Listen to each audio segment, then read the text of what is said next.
Welcome, everybody. Welcome to Sustainable Westchester's 2025 Annual Members Meeting. Very, very happy to see everybody here in such a packed room. My name is Sara and I am co-chair of the board. And I am Jim Custer, the other co-chair, and I've been on the board since 2018. Pleasure to see you all. And we are absolutely thrilled that we're together in person for the first time since the pandemic. It's been a while. As you know, we are a municipal member organization, and so there are quite a few elected officials in the audience today, and there will be more trickling in. So unfortunately, there are too many to introduce by name. But what I would like everybody to do right now is, if you're an elected official or a representative professional staff, please stand up so that we can recognize you.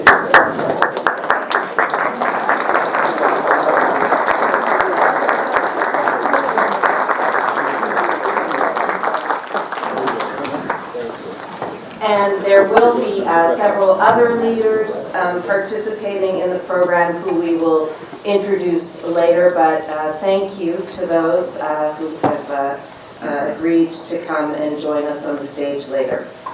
And of course, could we also ask members of the Sustainable Westchester Board to please stand right now.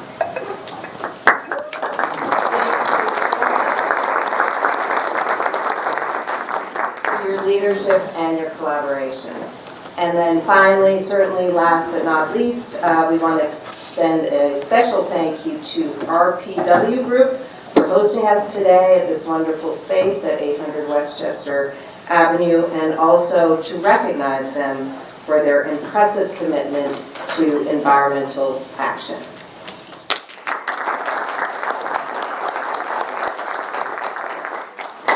So this is my last annual meeting as a board member.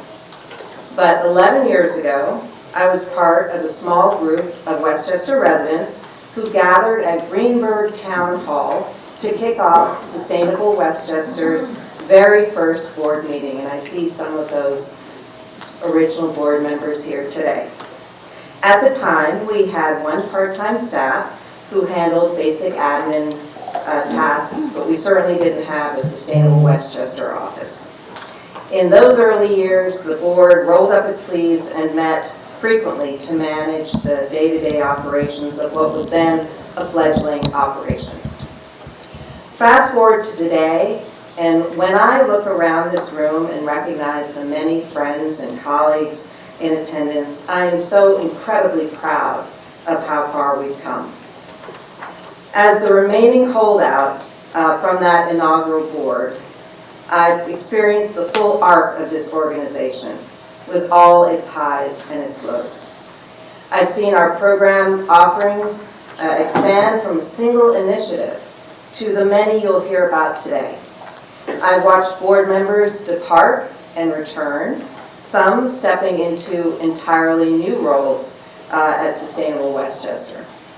I've also seen executive directors come and go and witnessed our staff grow from that one part-time position into a diverse and talented team, all deeply committed to advancing Sustainable Westchester's mission. I participated in 2 strategic plan processes, the most recent of which you will hear about shortly, and it was an incredibly successful evolution of the first. This dynamic, swirling, collective energy of people and programs is precisely what gives Sustainable Westchester its competitive edge. In a constantly shifting landscape, and particularly in the face of recent headwinds, our ability to adapt and respond to the evolving needs of our municipal members and the environment is nothing short of remarkable. It's what's propelled Sustainable Westchester to become a climate leader in this region and beyond, guiding the way forward in realizing a clean energy transition. To the outside observer, our work may not always appear neat and tidy. But in today's world, an orderly approach rarely leads the way. Sustainable Westchester's strength lies in its ability to adapt and respond to both the mission and its stakeholders with agility and purpose. Although this is my final board meeting, the momentum and important work of the organization and its people will keep me close. I'm incredibly proud to have been a part of Sustainable Westchester from the beginning and deeply grateful for the opportunity to serve. Thank you for the trust you've placed in me these years.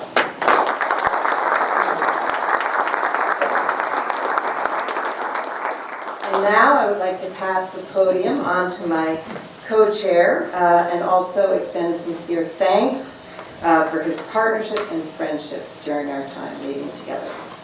Wow. Well, my pleasure, Sarah, and thank you so much. I will get to some special remarks for you shortly, but I did want to take a minute or so to just set the tone for where we're headed.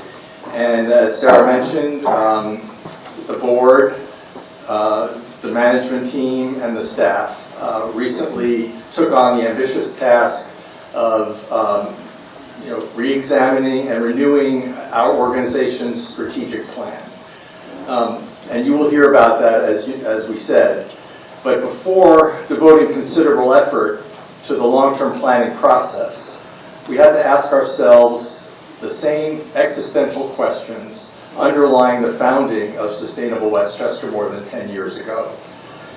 Can we assure that the lives we have here in Westchester County and the lives we want for the people in our communities can flourish over the long term without busting through our environmental limits?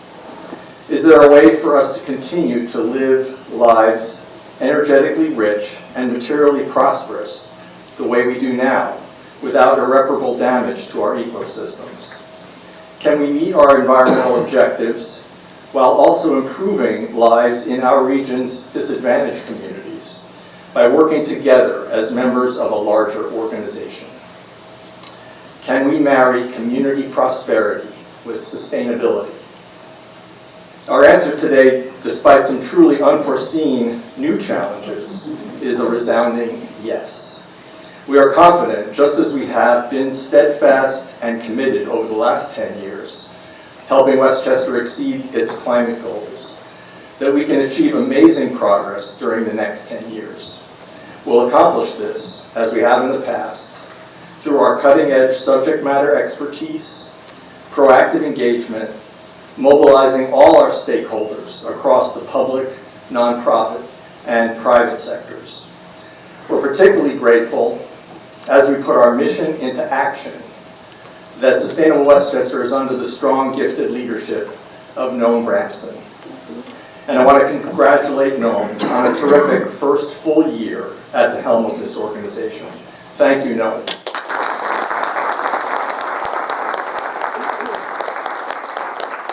I also want to offer heartfelt congratulations to our amazing staff, without whom none of SW's goals would be reachable. Thank you, staff.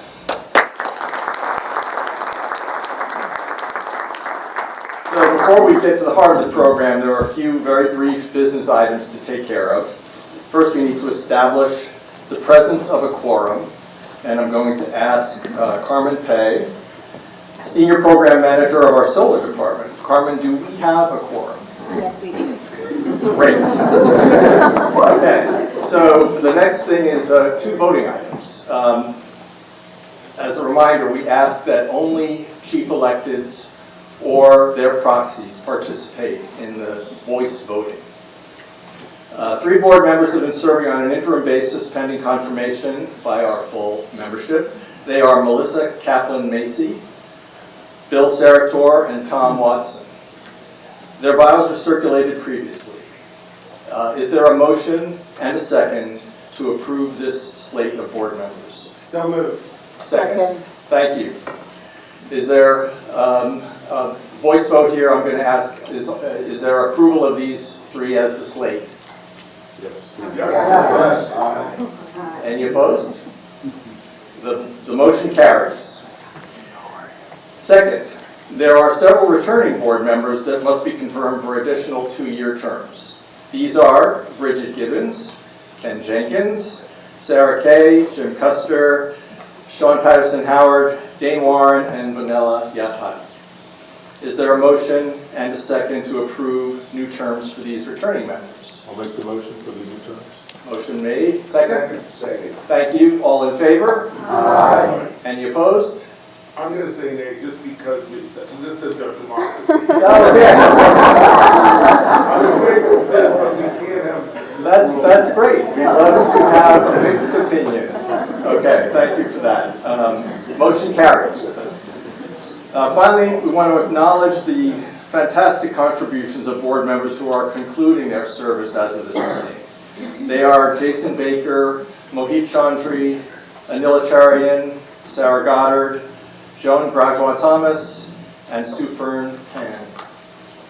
Thank you to you all. The nominating committee. The nominating committee is going to be very busy over the next few months, to consider further additions to the board, and we have many exciting candidates.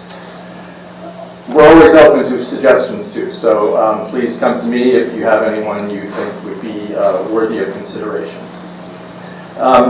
Next is our financial report, and I'm going to hand this over to North Salem Supervisor Warren Lucas for a brief report. Thanks, Warren. Thank you very much, Jim. It's just great really to see so many friends out here. I've been involved with Act, and then finally it formed into a Sustainable Westchester. And a lot of the people here are people that were involved way back then, so it's a pleasure. You know, as we do every year, we're audited by PK at O'Connor Davies. And while the numbers that you're going to see for 2024, there's only 2 charts, this is one of them, are not final, they're draft, their changes are going to be minimal at the minimum. Sustainable Westchester has been in business offering leadership and providing for a greener future for all of us for the past 10 years.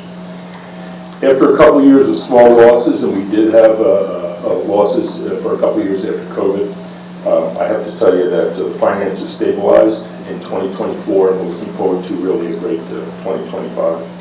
I'll talk about that just in a little bit. The first chart shows a condensed statement of financial position for Sustainable Westchester for 2023 compared to 2024. And I want to point out just a couple of things on this chart. You know, net assets is what you have after you pay all your bills and you look at your bank account and say how much money, really, what do I have, right? And as you can see, that's increased by $91,000 in 2024, which is great because we were losing money year to year. The revenue was also increased by 24% or $452,000 last year. And we rolled out new programs that benefit the community we support. The numbers show 72% in terms of our own internal programs and 26% for grants for programs that we ran for either the federal or New York State for those programs. On the next chart, which I didn't even notice. Thank you so much. And I apologize, some of this stuff may be a little bit harder for the people in the back to see. It shows net assets comparing them from the beginning of the year to the end of the year for 2024. And I want to point out just a couple of things on this chart. The total expenses were up $247,000. You might say, why is that? As I said, we had some cash flow issues for a bit. And I have to commend the board, and I will just a little bit later, on the work that they did to control that. And as soon as we realized the revenue was up $452,000, we said, okay, we can now spend money and put more money into some of these different programs, the harness and things that we had put on. So that's something that we expected, and it's very understandable based on the increase in revenue of $452,000.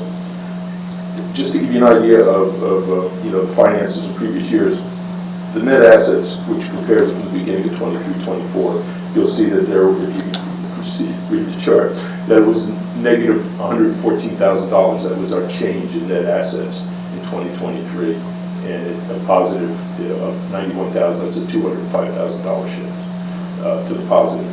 So again, the stuff that we went through for a couple of years, we're out of that now, and 2025 is looking very, very good.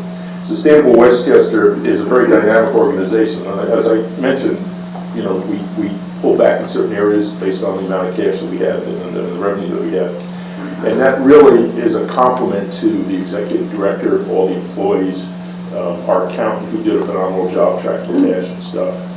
So I just really want to thank them. If you have any questions, I'll be around in the room. All of this information will be up on our website very shortly. So, Jim, thank you very much.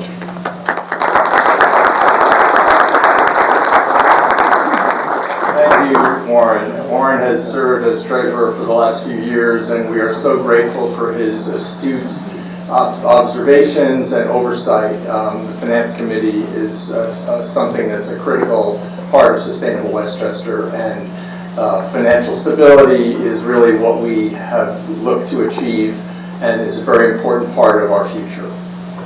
The last thing I wanted to do before I turn the podium over to Noam is say a few special words of gratitude to my board co-chair, Sara Goddard.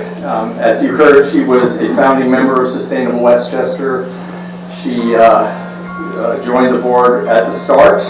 She can still clearly remember that first board meeting, as we heard, back in December of 2014. And she has such institutional knowledge, it is going to be difficult not to be calling her up frequently from this point on. But in those amazing 11 years, she has been, as she is in all her endeavors, a major force of positive energy and impact. At Sustainable Westchester, she served on nearly every committee at one time or another and contributed unique insight and perspective. Given her experience as local environmental activist, elected official, online sustainability publisher, and climate school professor. She stepped up as co-chair with me in 2021, right during the height of COVID, and I can think of no one else I would rather have had as a partner during that tough time. Then later in 2022, the tables turned a bit, and I wound up reporting to her as chair for about 15 months when I stepped in as interim ED. She was quite a taskmaster. Thank goodness Noam appeared on the scene.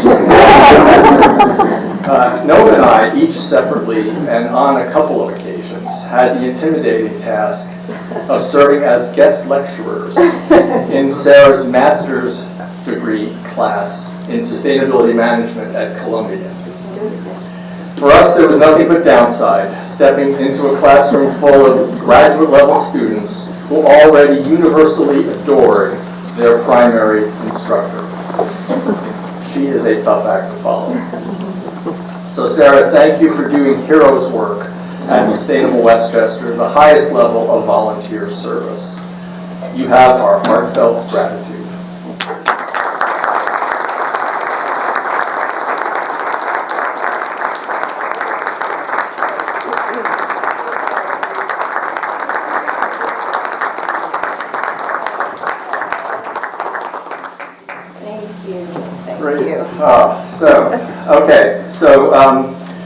We're pleased now to turn the podium over to our Executive Director, Noam Bramson, and as he takes the stage, we want you to meet our staff through this very short video. Mary, can you roll the video? Thank you.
out to Mary, who produced that, and all the visuals that you're going to see today, the newest member of our team. So, Mary, appreciate it very, very much.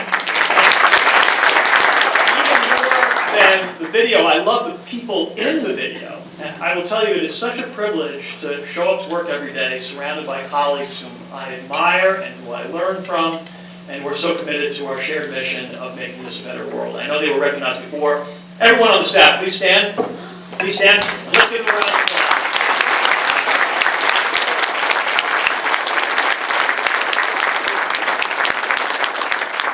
I want to thank Jim and Sara and the board for their outstanding leadership. I certainly join Jim in wishing Sara the best in the next chapter of whatever she does, which I imagine will involve a lot of global travel, so we're jealous of that as well.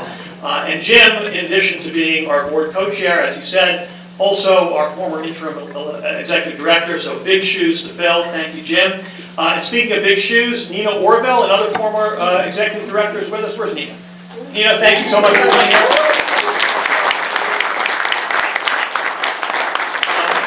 Most of all, I want to thank all of our municipal members who are here. You see displayed on the screen some of the metrics by which we've been able to measure our impact over the last decade. 1.5 million tons of carbon dioxide mitigated, thousands of people enrolled in community solar and in demand response, hundreds of solar systems, hundreds of clean heating and cooling systems. That's what we've been able to do together. And at the same time have demonstrated that this model of intermunicipal collaboration can empower us to achieve more together than we would be able to on our own. So to all of our municipal members, thank you for being a part of this effort. Thank you for your leadership. Give yourselves a round of applause. We're going to hear a lot more about that in a short while, but first I want to yield the floor to the leader of our largest municipality. Now you may be thinking I'm talking about Mike Spano in Yonkers, which would be a good guess, but in fact I mean the county itself. So come on up. And as I'd like to say that it's a special honor to have Ken here, but I've been around a lot of events over the last couple of months, and I got to tell you, he's kind of everywhere. There's 6 guys at the corner, and there's Ken. The temple needs a minion. Ken's there. You have to kind of fill it out. So really, it is no big deal to have him with us today.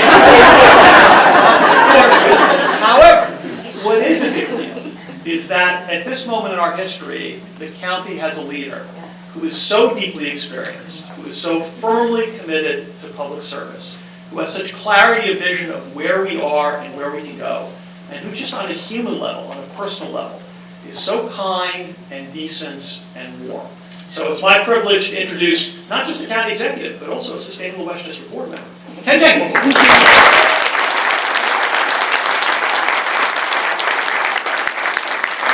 I want to say thank you. I thank Noam for that wonderful introduction. It's really great being with all of our municipal partners here this morning. And any time that we're here for an annual meeting and we're talking about Sustainable Westchester and the things that we are going to continue to do together, it is a fantastic opportunity. I almost went on the other side of the line to go with Sara and Joan and most of the folks that were moving off the board. But I talked to my friend Noam and I said, Noam, if you all will work with me as I try to be at those 6 places at the same time, I'm going to continue to do everything possible to continue to do the work that you all have been doing together and we've been doing together to continue to move things forward for Westchester County. I know that for us and serving as Deputy County Executive for the 9th County Executive and now our Congressman in the 16th District, George Latimer, it is a challenge at this time for us to navigate through the world that we have to do. But we know that together with the partnerships that all of us have, we know that that's how we're going to get through any difficult times and we're going to continue to do all of that together. So yes, we were happy to see, I saw we had a box that was on the screen of one of the accomplishments in the first inaugural Green Energy Job Fair. And we're looking forward to continuing that work with Sustainable and to be able to continue to do the work that we're doing. Again, I want to say thank you to all of you because I know this work doesn't happen without all of us and whether the ups and downs that happen and whether those are rate cases or whether those are things that people are asking in our communities and why is this happening, the work that we do together makes a difference. So I'm looking forward to doing some more solarized things and seeing how that moves forward together. And Pete McCart tells me that we're going to figure out a way to have a solar-powered, like high-speed charger, just like Sustainable does, right outside the office in Mount Kisco. So again, thanks a lot for letting me say some words today. You don't know, but for all of my partners and all of our partners together, we know that in Westchester, that's how we're going to make a difference, by working together. Thanks so much.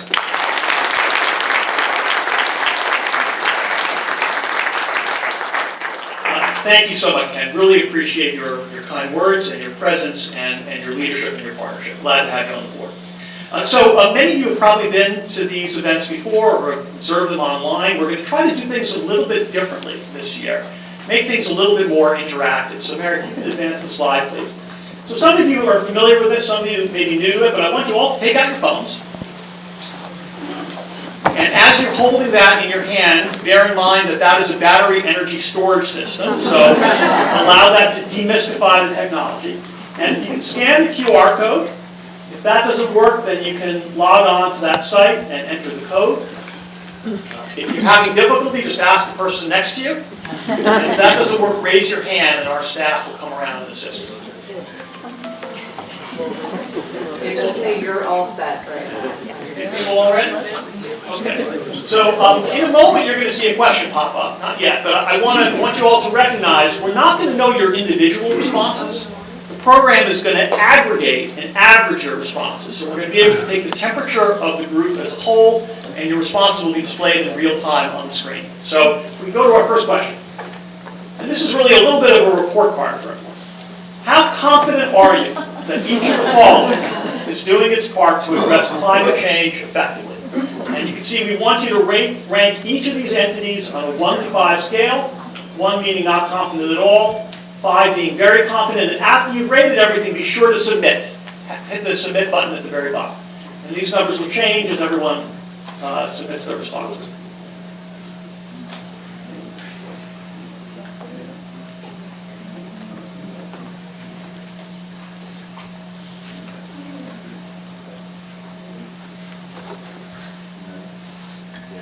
Give you a couple more minutes to get everyone's recorded. Good score. People are being nice. Everyone good? All right, so I'll just report the tally. I'm going to choose to believe that your rating of Sustainable Westchester is truthful and not just polite. So thanks for that, 4.5. Coming in second, we have Westchester County. Same thing. Well done, County Executive General. Oh, if you can go back, Mary. Sorry, just want to tally everything. Local government leaders here, 3.7. New York State, 3.4. Private sector, that's a big term, but generalizing, 2.4. Federal government, 1.3. I don't think Congressman Latimer has shown up yet, right? He'll be joining us in a short while. He's here. Oh, is he? Where's he? Oh, Lord! It's the Lions Den. So, if we can go on to the next question. When it comes to confronting climate change and averting its worst impacts, are you optimistic or pessimistic?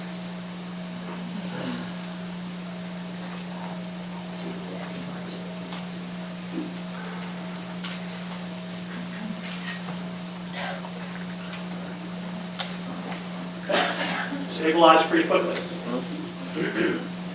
Right around the middle, a little shaded towards pessimism. All right, we're going to have a few more questions later on in the program. You can put down your phones for now, but thank you for that feedback. And this time I want to invite the first panel to please join us up on stage.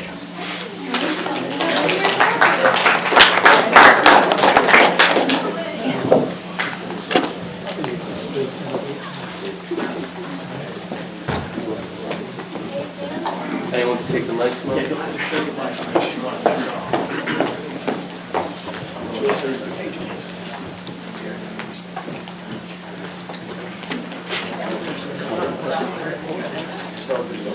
So I'm going to offer some really brief introductions. Most of you have probably never heard of George Latimer. It turns out he's our congressman representing Southern Westchester, a little bit of the Bronx. He also did some stuff. Assemblywoman Dave Levenberg was supposed to join us. The legislature is in session, unfortunately, and therefore she had to be in Albany, but we are really lucky to have two other panelists with deep statewide experience. Brad Tito is the Director of Community Energy for Powermark. Thank you, Brad. And before that, extensive governmental experience, both at the local and statewide level. And Samir Ranade is the Senior Advisor for Climate Justice with NYSERDA. Really glad to have you with us, Samir. David Tubiolo represents the county viewpoint, county legislator for Yonkers and Mount Vernon. More relevant to this discussion, the chair of the Parks and Environment Committee. And then we have three municipal perspectives. We already heard from Warren Lucas, who has been a stalwart with Sustainable Westchester, and as you heard before, also involved in one of our predecessor organizations, NWIAC. Nikki Armacost, Mayor of Hastings-on-Hudson, everyone knows, an incredible environmental champion. Hastings, number 2 in the entire state in the CEC rating, so congratulations on that. And number 1, and Bedford, which is number 3. So Westchester County is super well represented in that program. Amazing. And finally, Yadira Ramos-Herbert. Now, we love all of our member municipalities, but I'm sure that everyone here would universally agree that Yadira is the mayor of the best municipality. The mayor of New Rochelle. So thank you all for being with us. The survey we just heard is a great jumping off point for this conversation. Optimism, pessimism. Reasons for pessimism obvious, political headwinds. Every UN report seems to be more dire than the last. Falling short of the CPA goals. Difficult op-ed just in the Times this morning, for those who didn't see it, quite sobering. And yet, at the same time, amazing examples of leadership and of progress, and under the surface froth, you have these deeper dynamics, changes in technology, changes in the economics of renewables that are moving things forward with a certain kind of momentum. So my question for you is, where do you come down on that balance from your vantage points? And if you could cite a couple of examples of the work you are doing or the work you have observed which inform your answer. And why don't we start at the top of the pyramid with George. George, pretty low ratings for the federal government. You've been there for 4 months. Why haven't you fixed that? I apologize, I'll do better.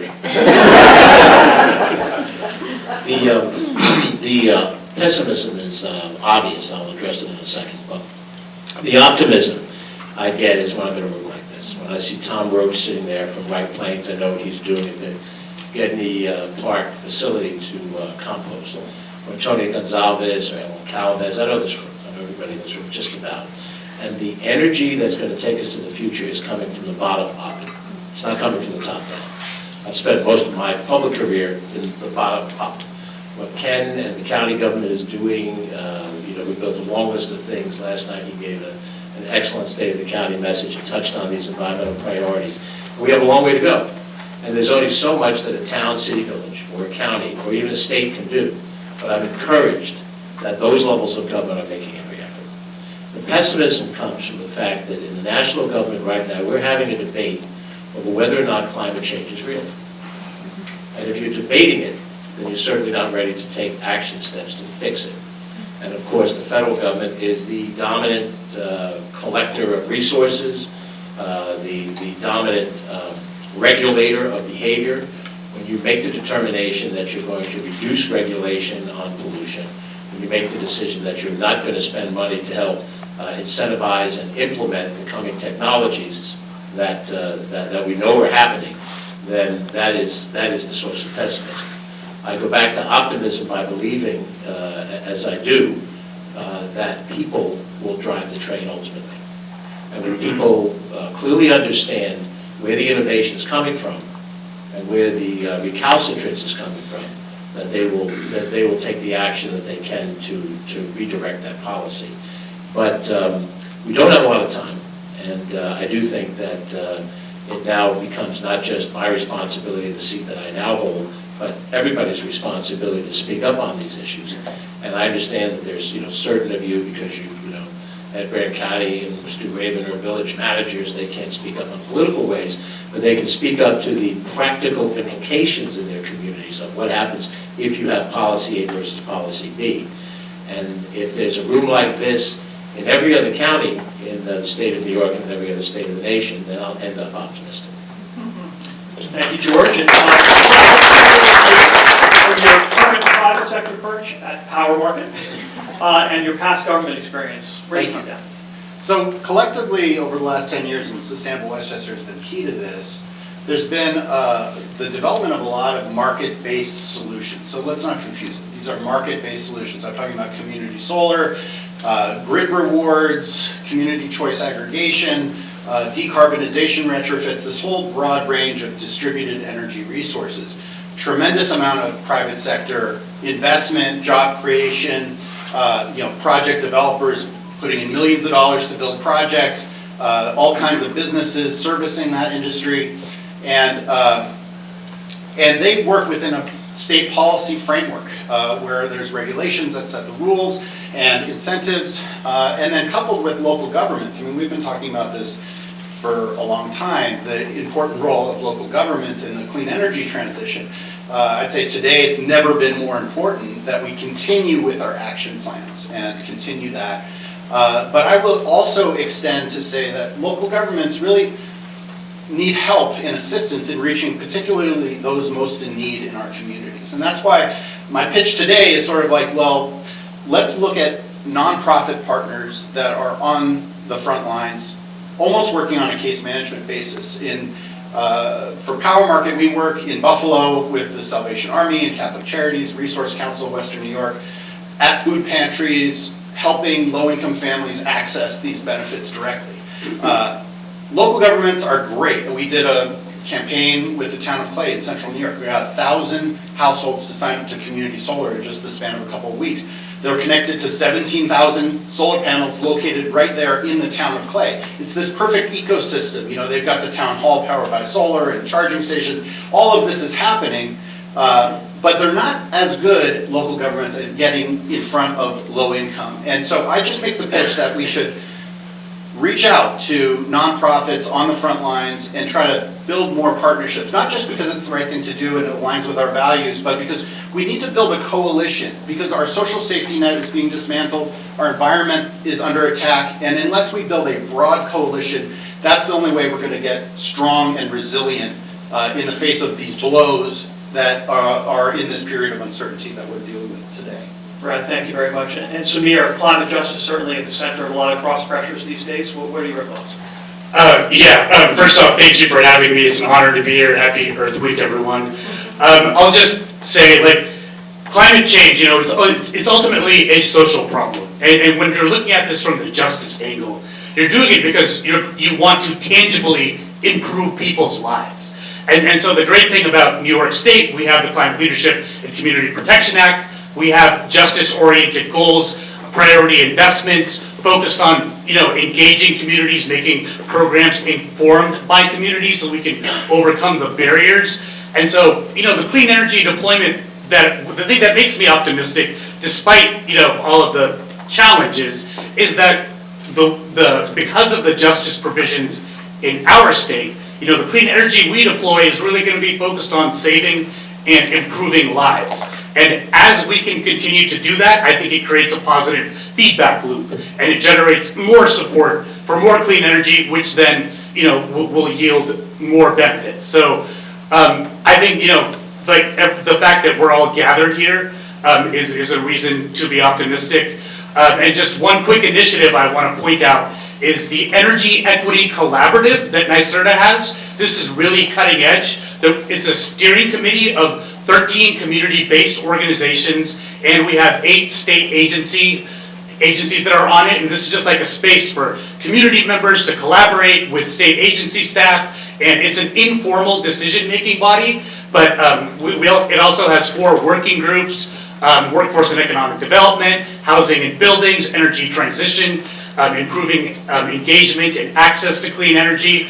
And so I think that's just a really cutting-edge thing to ensure that we achieve procedural justice and make our programs informed by the people so that they better serve the people. And so I can get more into that, but you know, there's always there's never not going to be a reason that we shouldn't fight for clean energy and climate justice. that's always going to be the case, and so we can always save and improve somebody's life by taking action.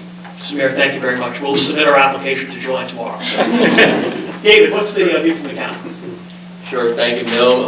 So I'm going to just start with, first of all, it's teamwork, and teamwork makes the dream work. So we have a great team in Westchester, be it from our previous county executive, George Latimer, current county executive, Ken Jenkins, also Mayor Spano, and Pete McCart in the back over there.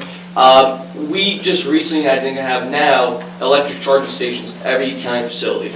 And we are now, 5 times we've won for being the #1 accredited in the state of New York by the National Parks and Recreation Association for having an outstanding park system. We have 18,000 square acres of parkland, and we have, I think, 50+ facilities as well, including golf courses and everything in between. So I'm very optimistic. I think George said it the best, it starts from the bottom up. And I think, yes, right now it's a little concerning on the federal level, yes, but with us together as a team, as a family, as a community, we will do what we need to from the bottom up, and our message will get through. We have to continue to be considerate of all people. We have to continue to be considerate of all communities, no matter what zip code you're in, and to be a team. So I'm optimistic for the future. I think the American people have a great will, have a great passion, and I think we foresee what will happen in the future if we do not act. And I think that's what we're doing in Westchester here. We are acting, we're communicating, and we're including. And inclusion is extremely important, especially with diversity. Now, I'm not just talking about backgrounds, but concepts. Everyone in this room is unique. And that's what makes us great as American people, that we have diversity of backgrounds, religions, creeds, and thoughts.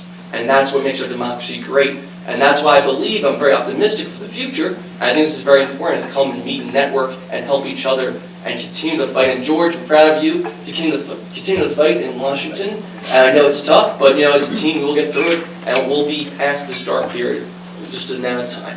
Thank you. David, thank you. Vicki, let's hear about municipal perspective. Well, it's first of all lovely to be here, and happy week, month, day to everyone, especially to Mayor Spano and I. We share a birthday, Earth Day, so we don't have a choice. We have to be on for that. And those of you who know me know that I'm generally an optimistic person. I'm a glass half full person. So it's a bit of a confusing moment because I can't even tell where the glass is these days, let alone know whether it's filled. And it's very, very discouraging, to answer the first part of your question, to be in a situation where we have politicians running our country who cannot see that there are wildfires happening, there are extreme weather events happening, there's flooding happening. There are things that all of us should be addressing. So that makes me despondent. However, seeing all of you here today, so many people who I recognize, who we've collaborated with, working on climate projects with sister municipalities, that makes me hopeful. It makes me really excited. It makes me believe that there's a possibility that we can resist in a way that's very, very productive. The more we do on climate, the better it is. And the thing that makes me the most hopeful of all is our youth. Our youth get it. They understand. They want the planet to be habitable for them. The planet, people say, oh, the world will end. The world won't end. It just will be not possible for us as humans to live on it. So we really have to do it for our kids, for our grandchildren. And in Hastings last year, we started what we call the Youth Climate Action Fund, where we're giving micro grants to students in our village to come up with climate projects. And they've come up with brilliant, really inspiring, amazing ideas. Tom Roach also did that in White Plains, and it's probably been one of the most inspiring. As municipal officials, we have to deal with all sorts of stuff, some less pleasant than others, and this is one of those really wonderfully fantastic, inspiring things. So, not inspiring, inspiring things. So that's what makes me optimistic. Thank you so much. Warren, let's hear from you. Well, I keep on preferencing everything I say I'm probably one Republican up here. I don't know if that is the case, but one of the issues, and I have a very, very active CSC team. Janine's here, I think Holly's here. There's probably maybe some other folks that are here from town also. And we've done a bunch of stuff locally, I think, that have been very, very beneficial. When you start arguing whether there's climate change, whether the temperature of the CO2 started a fire over there, I don't know. But the fact that you're pumping CO2 up into the air, and the fact that it's a greenhouse gas, and the fact that temperatures are slightly rising, whether it's 5 years out, 10 years out, or 50 years out, once you start a progression in this direction, you have a problem. And, you have ice all over the place, it melts, sea levels rise, and if I looked at the maps lately, New York City, Paris, London, Istanbul, every big city's right at ocean level. And if you don't think you have a problem with that, you're dreaming. And that's the problem. George mentioned the federal government, it's a little confusing there. I have a problem when they come out and say there is no such thing as climate change, because we obviously have a problem that we need to address. There's a variety of ways of doing that, right? And again, acting locally is an easy way to do it. You can make a big difference. We've done some work on our community center and some of the different buildings. We have a solar PIAP now on our highway garage. We're going to solarize a lot of our town buildings, and we're looking at geothermal. We have a big package we're putting together on that. And so there's a bunch of things you can do locally to really facilitate, what you can control. I was listening to somebody the other day on one of the news channels, and I forget the percentage, but particulate matter 2.5 and particulate matter 10 to 10, 2.5 and 10 micron, the percentages are way up in the last few years. Not a good thing. So when you're talking to people and you say, the fires are starting over there because of this, okay, maybe they won't believe that. But when you look at it and say, do you want to breathe all this stuff? Is that what you want to do? Because you're going to kill yourself faster than if it wasn't in the air. And how do we get it out? Maybe it's nuclear. There's different types of things you can do, but you need renewable resources. You need energy sources out there that are not going to contaminate the air and the water and everything else. And so, I'm a firm believer that you can explain things to different people, even if they're not, even if they don't agree with climate change. You can explain to them and say, this is the problem. We can address this. We can address it this way. Oh, guess what? It happens to be the same way you're going to address it if you think there is climate change. And so I'm a big, huge proponent of gathering as many people and trying to build consensus, even if they aren't out there agreeing with every specific thing that you're proposing. But look at the numbers. The particulate matter in the air, the temperatures are slowly rising. There's things we can do to address this. And I think that's one of the ways that I approach it. I tend not to have arguments from anybody in town, even if they don't believe in climate change. You say, look at it and say, yeah, that makes sense, right? And so a lot of it is going to be done locally as we started off this discussion. And I think the more you reach out beyond the normal bounds of the people you always deal with to others and have that type of a conversation, the more people you pull into I think, agreement on these are the things we need to do to solve our problems. Ward, thank you very much.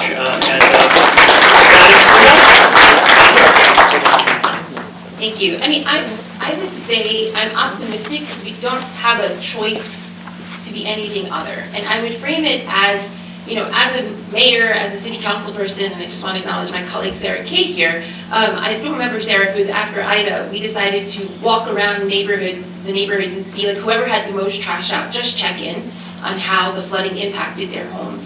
And I get emotional thinking about it. Not this is like a space to cry, but I just feel my feelings. These are people's homes and investments. People who they're still paying off the car or the washing machine from the prior storm, and they don't know how they're going to make ends meet. There's a whole portion of their home they can't use. People who are scared when it rains, and they're looking to us to help make it better for them. I don't have a choice to run around. I don't have a choice to get caught up in whether you want to call it extreme weather or climate change or whatever the new word is. They're saying, mayor, council member, fix it, right? And so New Rochelle launches this ambitious plan of identifying all these issues in the watershed. We have a 10-year plan, we put money in the capital. But now we also have to work with our neighboring municipalities because water's not like, oops, that's New Rochelle, I can't cross the border because they don't have a budget to mess up the water, it's going to stop, right? The water doesn't care. My people care. Water doesn't care. So we're forced to then say, and our current city manager is a licensed engineer, he's like, mayor, we need easements, we need intermunicipal agreements, we're working with the county, we got to figure out ways to improve it. So I'm optimistic with a sense of urgency because I don't have a choice if I'm going to meet the obligations that I'm sworn to do. And so with that kind of energy and remembering the humanity, if we think of our homes as our largest assets for so many, and let's go the other way, for my residents in subsidized housing, when their car floods out and they're like, I can't get to work now, and I'm already in subsidized housing, what am I gonna do? I don't have the credit to rent a car. What am I gonna do? I have to fix it. And so that's the optimism that I have.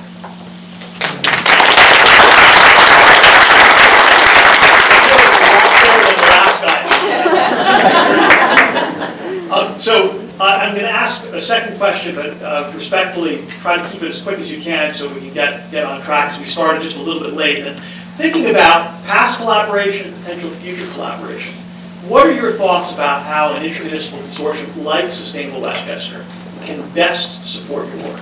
Let's just go down the line. Yadira, if you don't mind. Just pulling from the last thread, the reality that water doesn't stop at borders, and that actually municipalities work together, we can probably package better applications for grants.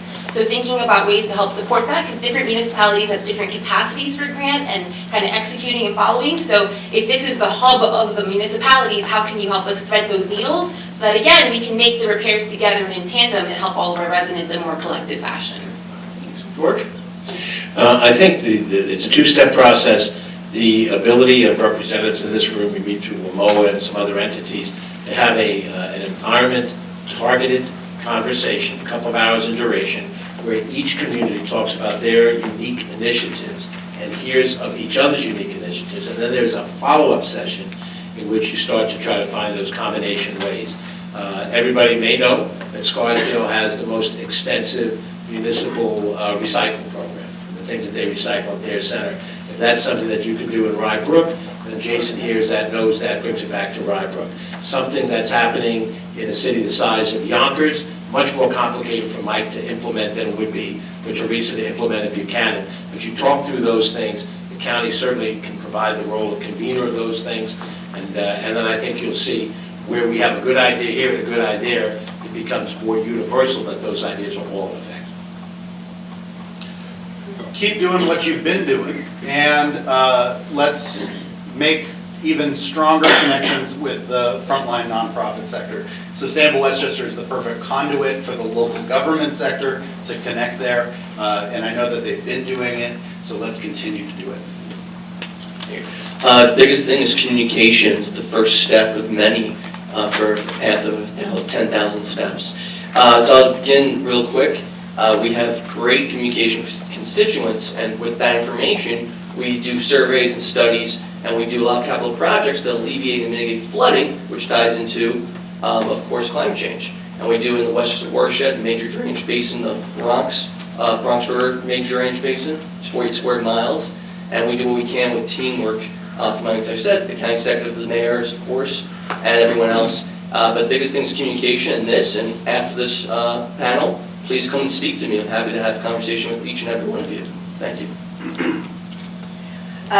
No, you know I'm a huge fan of Sustainable Westchester, so I think all the programs that you've supported us as municipalities to do have been fantastic for my municipality and others, particularly the Clean Energy Communities program, where it's a results-based program where we were able to get actual cash.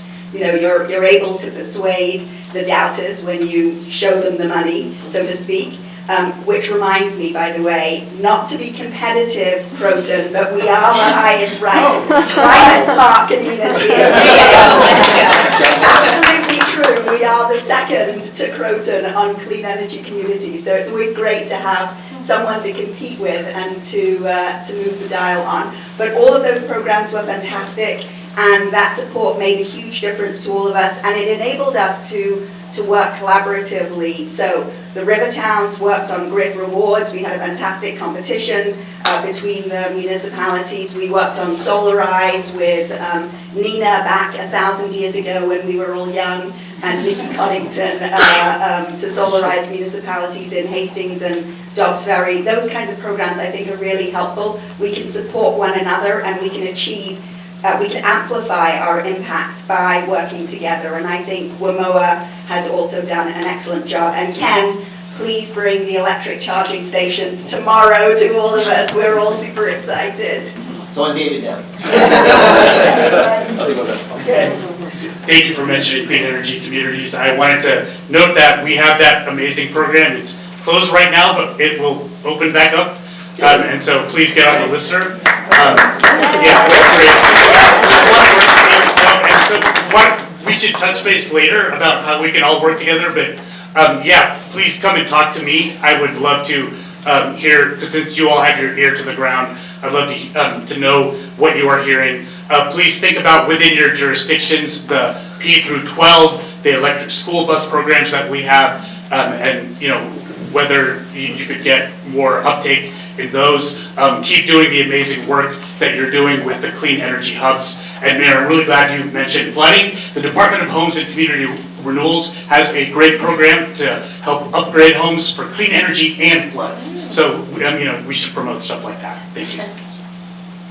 Yeah, it was mentioned that the municipalities, we have a lot of organizations, whether it's WMOA, the Supervisors Association, so we tend to know each other, and most of those things are very apolitical, right? And Nikki says they're the best all the time. I have to just throw an applause out to Croton, because that's an awesome solar that you got. You know, Tony Goncalves, Supervisor of Bluesboro, he's here. And we have a flooding issue over in part of our town. We just applied, we called up Senator Gillibrand's office, and we just applied for a grant.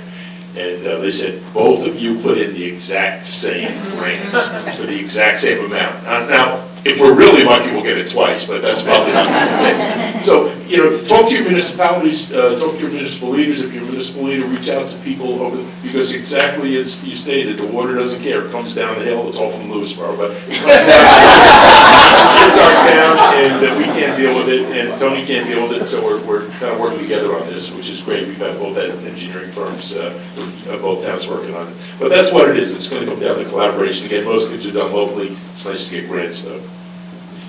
Well, I want to thank all 7 of you for a really terrific conversation.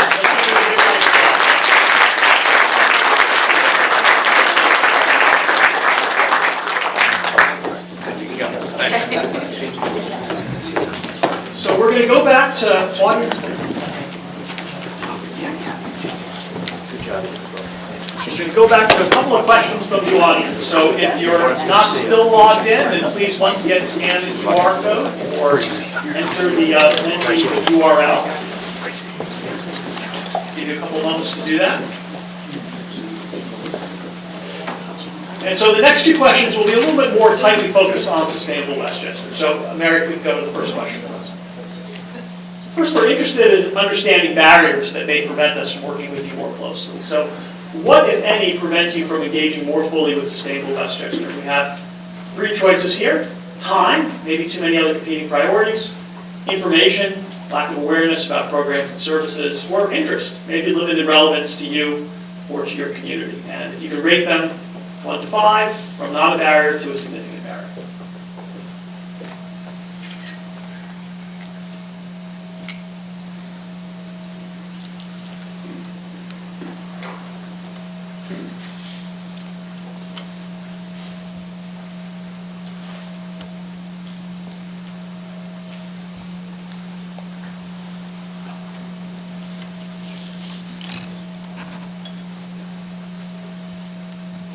Okay. Time in the first place, sort of at the midpoint. Information a little less, interest in the lowest position. I think probably consistent with the expectations that we might have had going into that question, but glad to see that confirmed. And then next question, please.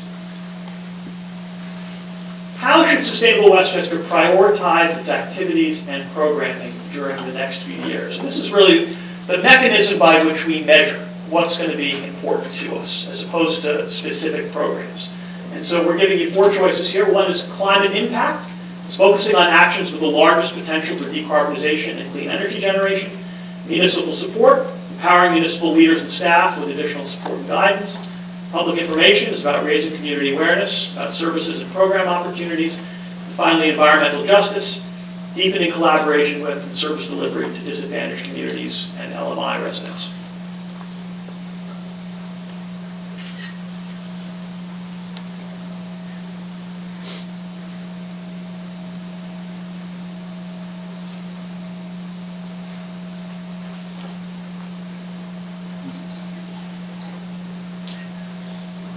So pretty tightly bunched together, the messages prioritize everything. Okay, great feedback, and thank you for it. And Mary, we can move on. So these are the sorts of questions we've been asking ourselves through our strategic planning process, which involved our entire board, our entire staff, as we heard from our co-chairs, a really constructive effort. I'm not going to be able to review the entirety of the strategic plan. It's too much for a forum like this, but I at least want to share with you the essentials. And if we can move on to the next. So, clarity on our mission, history, and vision. And I will say it's not easy to come up with a good elevator pitch, as many of you probably know. And if any of you have been through a strategic planning process, you know that even though it may appear simple, getting just the right combination of words is tough. And we're happy with where we landed. And I'll just read these quickly. Our mission: Sustainable Westchester leads our region in meeting the urgent challenges of climate change and achieving a rapid, just, and affordable transition to clean energy. Our history: we were founded by the cities, towns, and villages of Westchester County to drive municipal climate goals by delivering impactful, cost-effective programs, services, and solutions. And finally, our vision: we envision and work towards a future of resilient, equitable communities in which all people can access, benefit from, and contribute to a healthy environment and strong economy. Through our example, we demonstrate the power of regional collaboration and inspire positive action on a local, state, national, and international scale. So next, please. We wanted to come to some consensus on our shared organizational values, and we landed on stewardship, collaboration, and integrity. There's a more complete description of each of these in our strategic planning documents.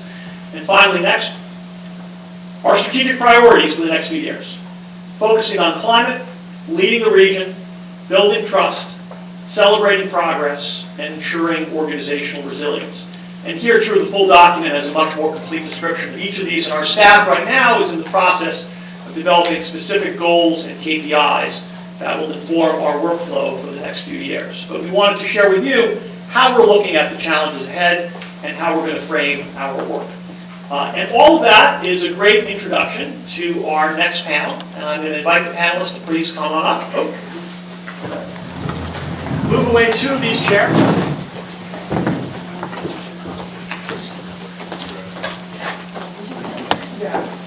It's all right. Okay. Presenter sides. So let me say by way of introduction that I think many, if not most of you, probably are familiar with our program directors, who are among the most experienced in the field, decades collectively, enormous assets to Sustainable Westchester. But we don't always have an opportunity to highlight other members of our team who are really up-and-coming stars in this space. And so the chance we have now to highlight some of the next generation of climate leaders we thought would be of great interest to you, and certainly will illustrate how valuable we find this team. And of course, these are the people who are going to be executing our strategic plan. So we have from our Building Decarb team, Lauren, Megan, and Dara. From EJ and Workforce Development, Yasmin. And from our solar team, Enrique. And I want to begin by asking each of you to just do a brief word of personal introduction. What's the motivation that brought you into this space? And then tell us a little bit about your work over the last year. How have you and your colleagues put that passion into action through your work at Sustainable Westchester? And Lauren, if we could start with you, please. Yeah. Hi, everyone. Thanks for everyone being here today. I also have to give a little shout out to you all for being here and being present. So thank you so much for that. So my passion and my work experience has always lied in research-based approaches. So I love to learn, I love to read, and I love to, be proven wrong about something or correct my knowledge on something. So I've really tried to take that approach to my personal work as well in driving solutions that are community-informed and community-centric as well. So I think there's, a really, wonderful chance for that to play out at my work at Sustainable Westchester as well. We have a very diverse set of, engaged and informed communities in Westchester County, and I think that's a great opportunity to take approaches that are going to drive meaningful change and impact. So in terms of how this plays out at the local level, I worked for 2 years in our Energy Smart Homes program, which is focused on driving clean energy and energy efficiency programs and incentives for Westchester residents and property owners. And a lot of my work was focused on partnership development, so specifically trying to figure out how we can, do the work to connect referral streams so that our services are more streamlined, and so people are getting a full array of benefits when they're already seeking some of those out. So, for example, doing more intensive collaboration with the Westchester Department of Social Services with their home energy assistance program to, reach folks that may also be interested in clean energy and energy efficiency upgrades. Doing a lot more work with case managers to help folks one-on-one that are looking for that individualized support. And a big part of that work as well, which is funded under the Regional Clean Energy Hubs Initiative, which I know Megan will talk about a little bit more, but is specifically trying to focus on communities that have been historically underserved. So we did a lot more work to expand our Spanish-speaking outreach and support, and I'm really grateful to work with colleagues like Enrique and our colleagues under the Mid-Hudson Regional Clean Energy Hub as well to push those initiatives. And the impact is definitely playing out, and we've seen growth over the past year. In 2024, over 60% of our referrals, so that's people that we actually connected to a program or saw a completed project, were for low to moderate income focused assistance. So that's a metric that I'm really happy about, and it takes a lot of work put into and getting out in the community. So I'm really happy to have seen that materialized in a big way. And now I've transitioned to a role in our commercial building decarbonization team, which is deploying a lot of those, strategies at the Energy Smart Homes level, but for larger multifamily buildings and non-residential buildings. So we have a lot of exciting programs that are focused as well on community-centric solutions. So working with our Renew America's Nonprofits program to help nonprofits decarbonize. These are the folks that are directly serving their communities. So having an example, in those buildings to be able to decarbonize their properties has a large scale impact. As well as our work on driving community-wide heating and cooling solutions through thermal energy networks. So definitely excited to talk more about that and happy to elaborate further as well. But I'm very grateful to work with almost everybody here in some capacity and with so many community partners out there as well. Thank you, Lauren. Megan, tell us about yourself and what you work on. Sure. Well, I've always been drawn to this idea of collective action and inspiring people to take action through better communication and storytelling. My fun fact is, prior to my life at Sustainable Westchester, I was a full-time storyteller performing in Broadway musicals, but I've always had a passion for sustainability, and I was initially drawn to Sustainable Westchester, learning about Westchester Power, actually, and this magical thing called a CCA, where municipalities can choose renewable electricity all in one go, and I was like, this is the collective impact that I would be a part of. But I initially joined SW on the solar team, and this year transitioned to the residential building decarb team, and I work as an energy advisor for the NYSERDA Regional Clean Energy Hubs in the Mid-Hudson region. So I am advising homeowners about electrification for their homes, energy efficiency, and all of the incentives out there to make these upgrades possible and more affordable. But the initiative I wanted to talk about was actually this fall and winter. We hosted a series of 8 do-it-yourself energy kit sessions across the county, primarily in disadvantaged communities, and this is the show and tell portion of my little spiel. Here's an energy kit. So everybody who came to our session would walk away with and learn how to implement these do-it-yourself climate actions in their homes: weather stripping, LED light bulbs, door sweeps. Ooh. I mean, it was really fun. It was very interactive, and folks, could tangibly find ways to make their homes more energy efficient, reduce energy loss and waste, reduce their electricity burden. And also this is great because these actions are something you can take without getting permission from your landlord, having to get a contractor into your home, or even invest a great amount of money. So we're very excited about these sessions. We had 345 attendees in total, and there's a wait list, and we are going to do another series this coming fall and winter. So if you know of any organizations that would like to co-host with us, send them our way. And a big shout out to Greenberg and Yonkers. Your municipal support in blasting these sessions on your outreach streams really helps drive excitement and engagement with the sessions. Thank you. We'd never have guessed that Megan was in the theater. Yeah. Thank you. So actually, my motivation to work in sustainability stems from in high school when I was learning about veganism for the first time. And you learn not only what you consume directly impacts your health, but the environment around you. Now, progressing more into my career, I know it's not just what we consume in a dietary sense, but also from the energy that we consume. And it's not something we have to feel guilty about when it comes from a clean source. But as we transition to this clean energy phase, we also have to make sure we're instilling energy efficiency. And buildings are one of the most carbon and energy intensive sectors of our region. Commercial and building residential buildings in New York State actually account for roughly 40% of our carbon emissions. So when we can make our buildings more energy efficient, we can lessen the pollution from fossil fuels. And actually, when during the summer, our grid gets so overwhelmed that we have to rely on other power plants, even more polluting power plants called peaker power plants. And I was sad to learn that even low-level exposures from these old efficient power plants, they significantly reduce our cognitive ability and increases the risk of cardiovascular issues. And this is unfortunately also located usually in low-income communities, and this becomes outside of more just an environmental health, human health issue. It's also environmental justice, which is something I've always been really passionate about. And luckily, working here at Sustainable Westchester in the building decarbonization team, I already know a solution that we can all do very easily to help this issue. It's 2 demand response programs for any building type, called Grid Rewards and Smart Kit AI. Already we've seen an impact in Westchester County. There's over 3,000 Grid Rewards users currently, and in this last year from 2024, from this past Grid Rewards season, participants collectively earned over $400,000 and collectively lowered the demand in the energy grid by about 7 megawatts.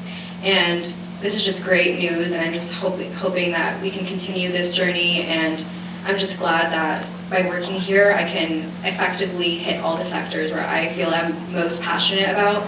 And yeah, I'm just happy to work here. Yasmin, let's hear about yourself and about your work. Absolutely. So as a woman of color living in a disadvantaged community, my lived experience is what drives my commitment to environmental justice and the work I do here at Sustainable Westchester. I've really seen how the lack of awareness around clean energy opportunities and the negative impacts of fossil fuels exclude communities like mine from tapping into the benefits of clean energy, protecting our health, accessing green jobs, and having a voice in decisions that disproportionately impact low-income neighborhoods and people of color. And as the first EJ manager of Sustainable Westchester, I'm motivated to change that by making clean energy training, hiring, and our services as equitable and accessible as possible. I've been really able to channel that passion with our work in partnership with the Westchester County Office of Economic Development under the Clean Energy Accelerator Program. And under that program, we hosted 2 successful job fairs that connected hundreds of people from different backgrounds with real clean energy training and hiring opportunities. Our last event had 300 plus attendees with over 40 vendors paving pathways into the solar, HVAC, geothermal, and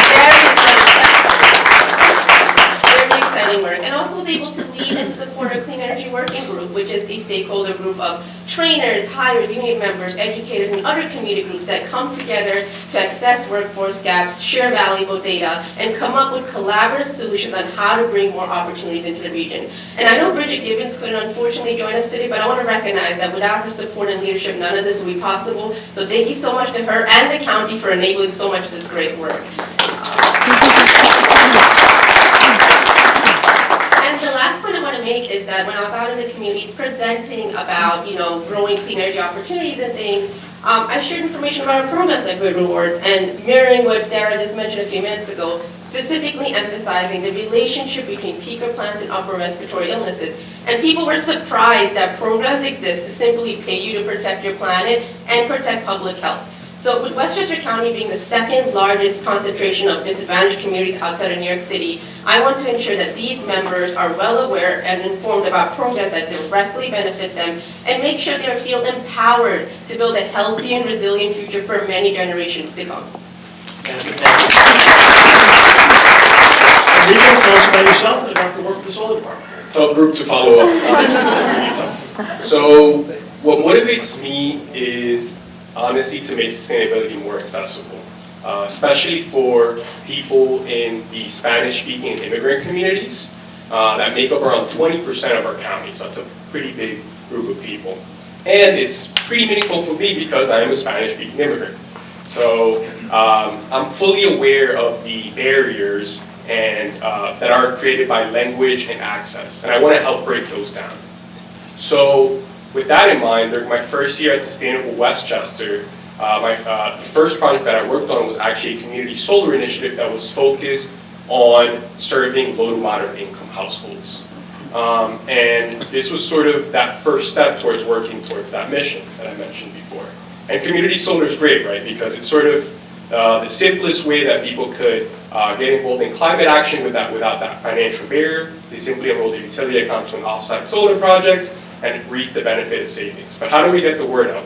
So I went around the county looking for community-based organizations to do sessions in Spanish to reach this community, focus on community solar, but not only limited to that, we had a component of education around climate change and its impacts to health and the economy, which were issues that resonate with most people.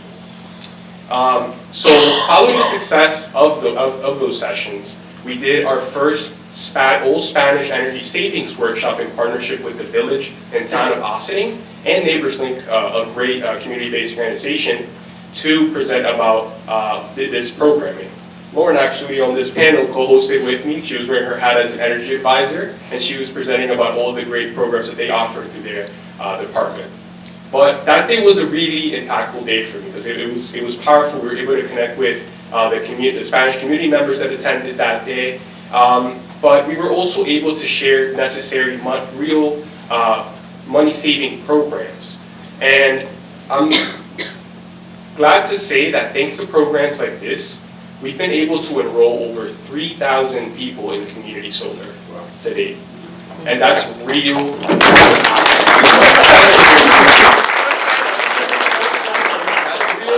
accessible climate action. And we want to keep that momentum going. So if you want to do an energy kit session, if you want to do an energy savings workshop, let's talk. Let's make it happen. Thank you very much, Enrique. So all 5 of you were involved in the strategic planning process, and as you think about the conclusions and goals that were set, and think about what you're planning to do over the next year, share with us a little bit about those plans, particularly what may be relevant to the audience that's with us right now. And let's go in the same order again. Lauren, we can start with you. Yeah, so I think one really exciting aspect of the strategic planning was that it highlighted a lot of stuff that Sustainable Westchester was doing but could expand our capacity and do more work towards, and also mirrors a lot of what I've heard directly from municipalities, from stakeholders about what they're looking for in the space as well. So just for some ideas about how it relates to some of those, core values and priorities that we talked about.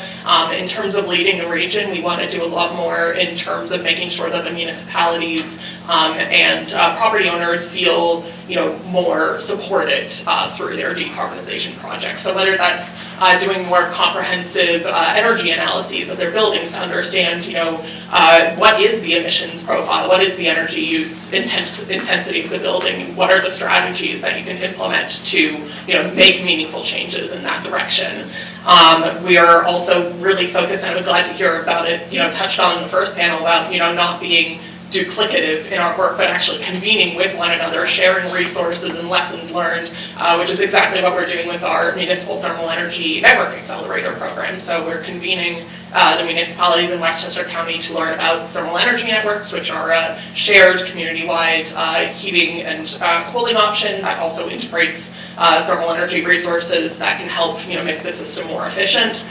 There's a lot more pieces to that, but I'll keep it to the 2-minute version. And that's really cool because we get to share resources directly and hear from all the municipalities who are at different stages of the process that can then inform others about how to best move forward their projects. I think another thing in terms of overall climate impact is a focus on sector-specific campaigns as well, and how we can really drive, collective change there as well. So Sustainable Westchester is a relatively new offering related to energy procurement for large commercial energy users. So for folks that have, large building portfolios or large energy usage at, one of their key buildings, we can help you learn about, what your energy supply options are, and then how to reinvest those savings into energy reducing, or energy emissions reducing activities as well. And in terms of, sectors to focus on, a lot of the buildings that we see in Westchester County are some of the largest energy use, have some of the largest energy use intensities on average nationwide. So think of, large industrial facilities, schools, hospitals. These are all, not only large energy users, but there are targeted campaigns and programs, folks around those buildings at the state level, and how to reduce emissions in those regards. So we really want to work with everybody to try and, get it connected to these solutions, share the collective learning so that we can, have a larger impact as a county, but then also, statewide, hopefully nationwide as well. So, yeah. Thank you, Lauren. Megan? Yeah, the residential building decarb team is very excited to begin implementing the strategic plan.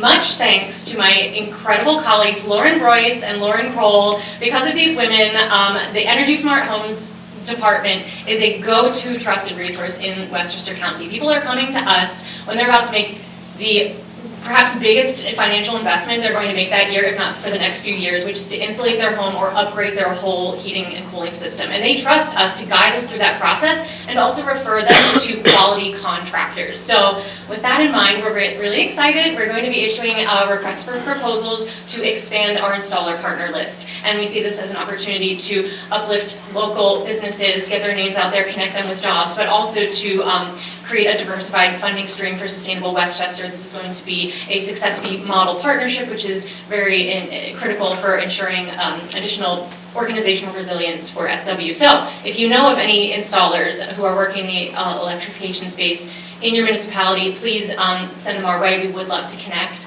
And then another element of the strategic plan, maybe it's just the theater kid in me, but I'm really excited to focus on shining a spotlight on the successes of Sustainable Westchester.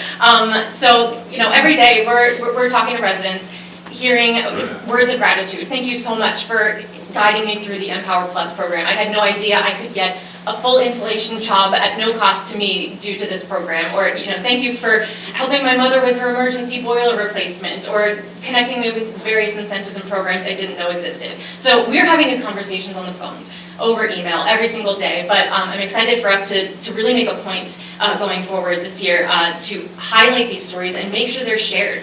They make it to our socials, to our website, to events like this. So also, if you hear of any wonderful experiences from your constituents, your neighbors, experiences you have with either our homes team or the rest of our staff, we want to make sure those stories are shared and people know about the good work that we're doing here.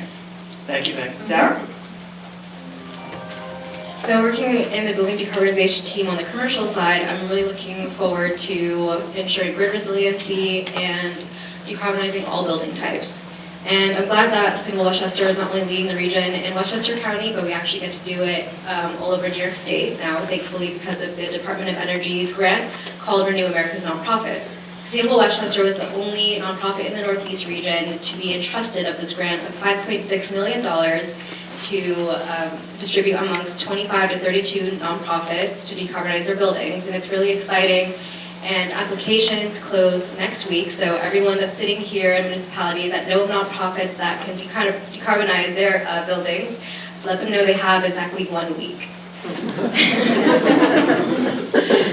So we've seen a broad range of projects so far that are being trickling into the applications, ranging from just simple window installations to HVAC upgrades, but even more ambitious projects like geothermal heat pumps. And I'm really excited to see what compelling case studies will come out of this, so that this model can be applied to more buildings all over New York State. And part of that also, while we look forward to see how we can impact communities outside of Westchester County, I also want to bring it back and to celebrate our own successes here in Westchester County, starting with New Rochelle's school district's fantastic earnings from the demand response program, Smart Kid AI. They earned over $70,000, and that's all help from the New Rochelle faculty and the high school students. They were so eager to promote this program, and I just hope that with this great example we can spread this not only to all the other local schools in Westchester County, but also this can be applied to municipalities, local businesses. This can be spread everywhere. So I'm really excited to see where else we can spread this program and spread the love with decarbonizing all these buildings. Thank you, Dara. Yasmin?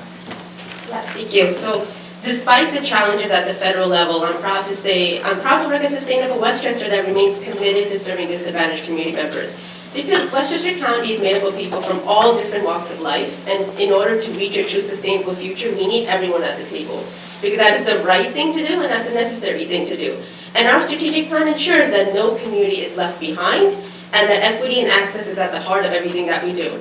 And with that, I'm proud and excited to say we're going to be hosting our third Clean Energy Job and Resource Fair on June 18th, once again at the Westchester County Center from 2 to 6 p.m. People can come and connect with dozens of vendors, have free resume and job placement support, and also take part in a panel session that speaks about how communities can convert their economic and environmental challenges to real climate solutions and real career opportunities. So please share this out with your network and encourage everyone to join. There's always something out there for everyone. And I also want to say I'm excited to say we launched a new clean energy transportation initiative in the city of Mount Vernon, thanks to NYSERDA's Clean Mobility Program. And under this program, we'll be able to survey underserved community members about their transportation needs and evaluate solutions such as a on-demand electric ride-hailing, as well as a flexible route transportation system. And the overall goal of this is to increase accessibility and ensure we're building a sustainable transportation network.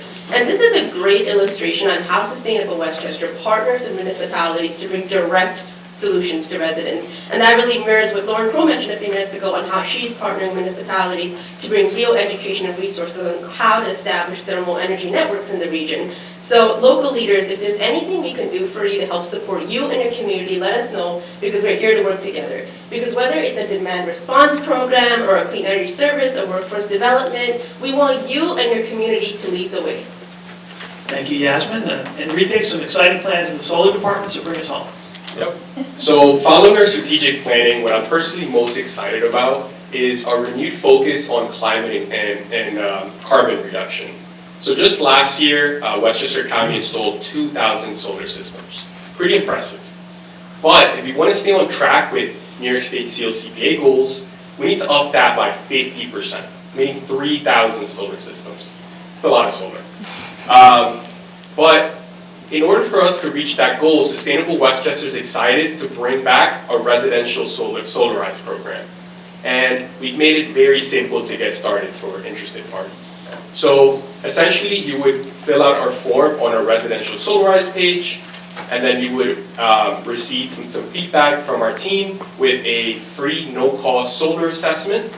And you will get the opportunity to discuss the solar potential with our team. And if you'd like to move forward and things look good, you will get connected with our trusted installer partners. And best of all, you will have a member of our team available from beginning to end for general guidance. And what we're asking for municipalities for this new campaign that we're going to start is to help us promote this program, whether that's your usual newsletters, social media, e-blast, right? Because you guys truly help us amplify our message, so we really need you for this effort. And we would love to connect with you guys as well on your solar permitting process, right? Because we need to make sure that we're streamlining and facilitating the process for people.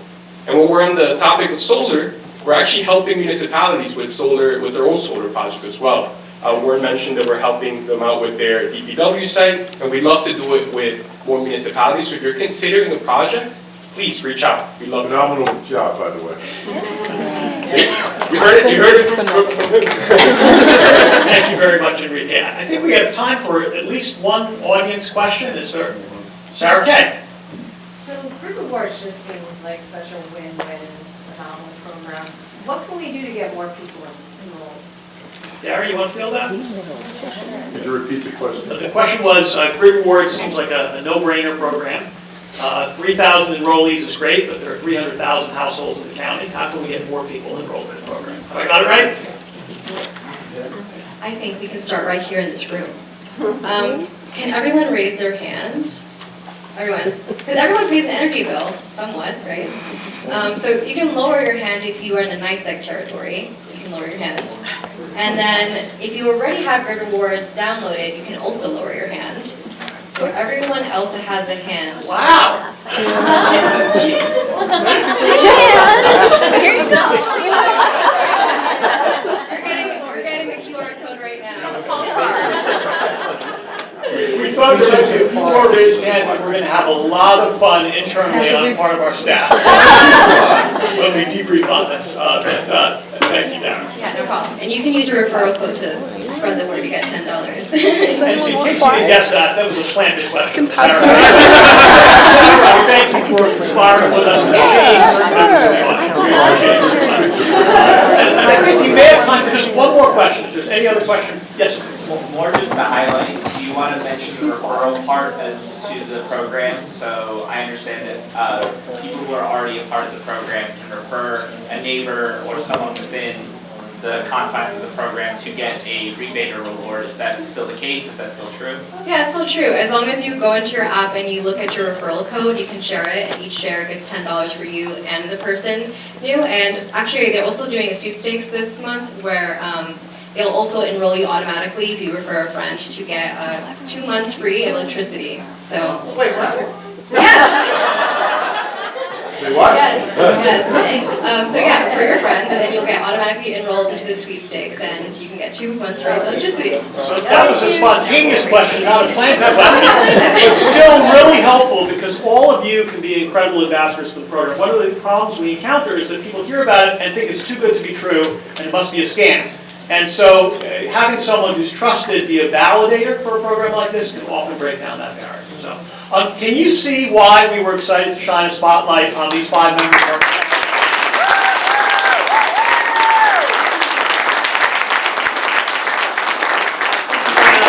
Feel more hopeful and inspired when you know that our future is in such great hands. So thank you all for being part of the panel. Thank you all for what you do for Sustainable Westchester. Really appreciate it.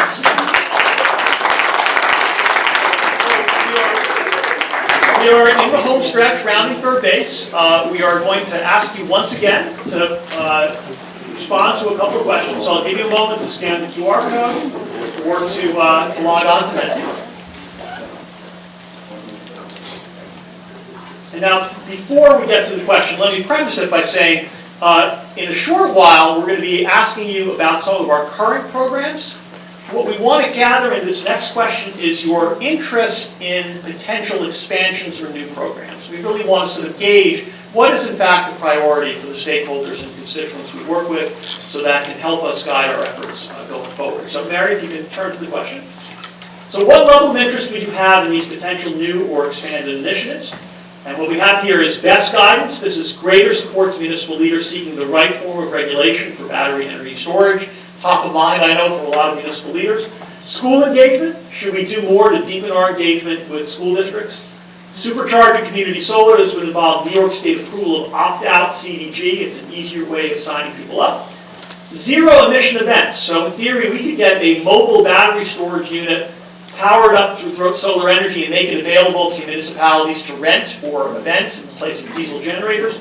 And then waste reduction. We've done some work in that space in the past. Our programming is limited right now, but could in theory be scaled up with programs such as Pay As You Throw. So welcome your guidance on all of these.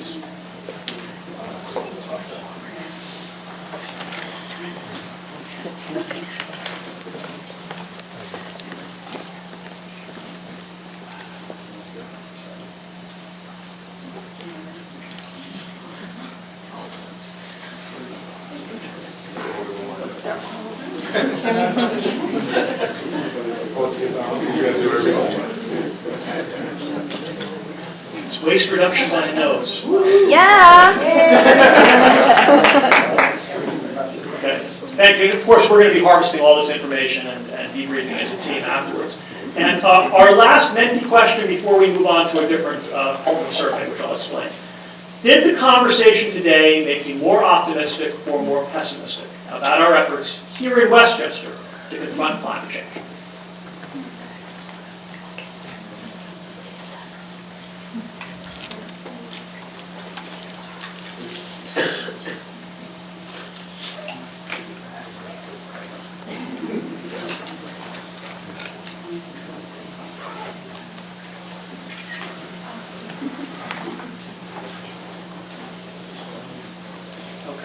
Love to get that feedback. Thank you all. So we're now going to leave Menti and we're going to ask you to log on to a different form of feedback. And before you actually scan it, let me sort of explain what this is. Menti aggregated your responses. Now we're going to go to a Google form which captures your individual responses. And the reason is we want to be able to follow up with you with respect to the specific programs that you might want to engage with us on. Some of you may be highly familiar with these, others less so I'm just going to summarize them really briefly. Community solar, as we heard, is a means by which anyone can sign up to subscribe to solar generation not on their own property. And by the way, what we mean there is not whether you personally want to sign up for community solar, but rather whether you want to participate with us in an effort to mobilize people throughout your community in a campaign. Residential Solarize, we just heard from Enrique. This is our newly rolled out program. We want to supercharge solar rooftop generation. We're far short of our potential. Municipal Solarize, the same kind of service as we heard from Warren to help you evaluate the potential on municipal property. A grid rewards campaign, again, not whether you personally want to sign up, but rather whether you want to work with us to get others to sign up in your community. Municipal Building Demand Response, that is the scaled up version of grid rewards, can also be available on commercial buildings. Sunshine to EV, this is the system we created at our Mount Kisco headquarters. Solar panels feeding into fast chargers with the excess energy returned to the grid for community solar credits. We can create that on municipal property at no cost to municipalities. Really a great way to beef up your EV infrastructure. Energy smart homes, we heard a number of the panelists talk about that. Commercial building decarbonization, if you know of big commercial entities within your communities, big energy users, we can work with them. Workforce development, if you'd like to partner with us to make sure our next fair is as successful as possible. Our carbon tracker we just rolled out in partnership with Cure 100. It's a great free app that anyone can use to evaluate their own household practices and create a roadmap for reduced carbon emissions. And finally, STAMP, that's our acronym for the work we're doing with municipal housing authorities and other affordable housing providers to evaluate solar and battery storage potential on their properties. If you know of entities that we can work with, we'd love to hear from you. So with that, scan it please, and we'd ask you to take just a couple of minutes to fill out the survey and submit it. So I'm going to pause while you all have an opportunity to do that.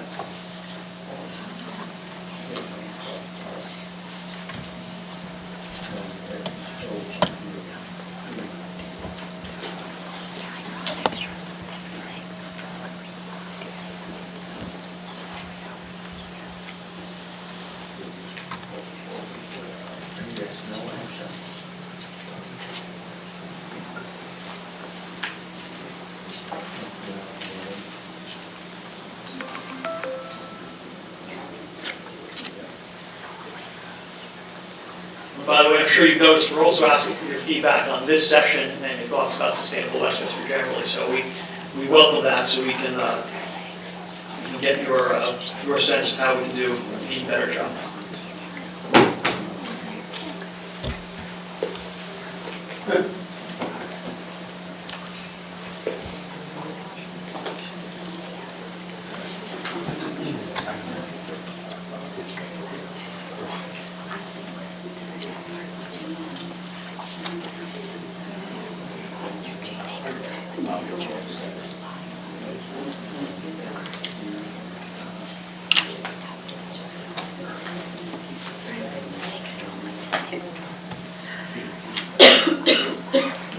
Just one more minute.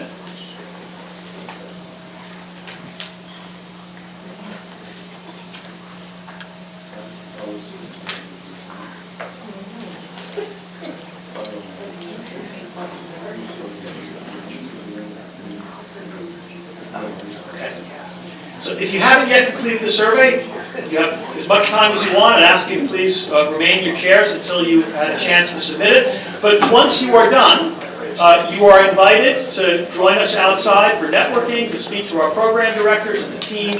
We'd love some one-on-one conversation. I do want to remind our board of directors that you need to stay for a brief meeting. And if you'll permit me, just a couple of brief words closing on my own behalf. And I sort of asked myself how I would answer the opening question about optimism. And I choose to be an optimist. Not out of blindness to the challenges, which are undeniably intense, But because, as we heard from one of the panelists earlier, that's really the only path to progress. And because I am convinced that a clean energy future is not one of sacrifice and deprivation. It is a brilliant future. It's an abundant future in which more people can lead better lives. And we just have to get from here to there. At Sustainable Westchester, with all of you, we show how that can be done on a local and regional basis. We put these enormous challenges into a scale and a form that we can grasp. The solutions we can provide, our own agency and capacity to make a difference. And we set an example for others to follow. So on behalf of everyone here, our entire team, our board, our staff, thank you for attending, thank you for your collaboration, and let's keep doing great work together.